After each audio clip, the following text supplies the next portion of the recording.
Now comes the bailing of the case. But to comprehend it aright, you must know something of the curious internal structure of the thing operated upon.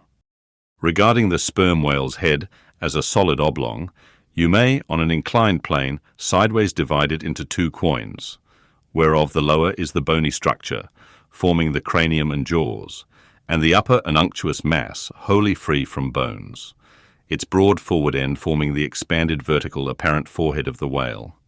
At the middle of the forehead horizontally subdivide this upper quoin, and then you have two almost equal parts, which before were naturally divided by an internal wall of a thick tendinous substance. Quoin is not a Euclidean term.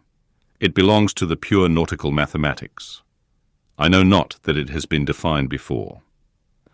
A quoin is a solid which differs from a wedge in having its sharp end formed by the steep inclination of one side, instead of the mutual tapering of both sides. The lower subdivided part, called the junk, is one immense honeycomb of oil, formed by the crossing and recrossing into 10,000 infiltrated cells of tough elastic white fibers throughout its whole extent. The upper part, known as the case, may be regarded as the great Heidelburgh Tun of the sperm whale. And as that famous great tierce is mystically carved in front, so the whale's vast plaited forehead forms innumerable strange devices for the emblematical adornment of his wondrous tun. Moreover, as that of Heidelberg was always replenished with the most excellent of the wines of the Rhenish valleys, so the tun of the whale contains by far the most precious of all his oily vintages, namely the highly prized spermaceti, in its absolutely pure, limpid and odoriferous state.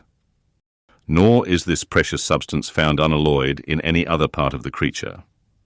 Though in life it remains perfectly fluid, yet upon exposure to the air, after death, it soon begins to concrete, sending forth beautiful crystalline shoots, as when the first thin delicate ice is just forming in water.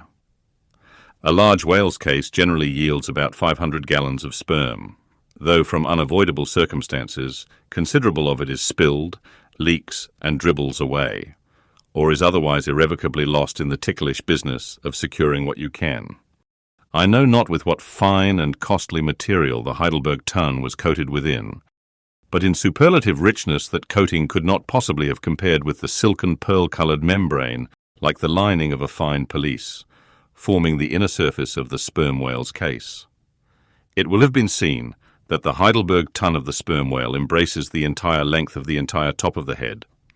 And since, as has been elsewhere set forth, the head embraces 1/3 of the whole length of the creature, then setting that length down at 80 feet for a good-sized whale, you have more than 26 feet for the depth of the tun, when it is lengthwise hoisted up and down against a ship's side. As in decapitating the whale, the operator's instrument is brought close to the spot where an entrance is subsequently forced into the spermaceti magazine. He has, therefore, to be uncommonly heedful, lest a careless, untimely stroke should invade the sanctuary and wastingly let out its invaluable contents. It is this decapitated end of the head, also, which is at last elevated out of the water, and retained in that position by the enormous cutting tackles, whose hempen combinations on one side make quite a wilderness of ropes in that quarter. Thus much being said, attend now, I pray you, to that marvellous and, in this particular instance, almost fatal operation whereby the sperm whale's great Heidelberg Tun is tapped.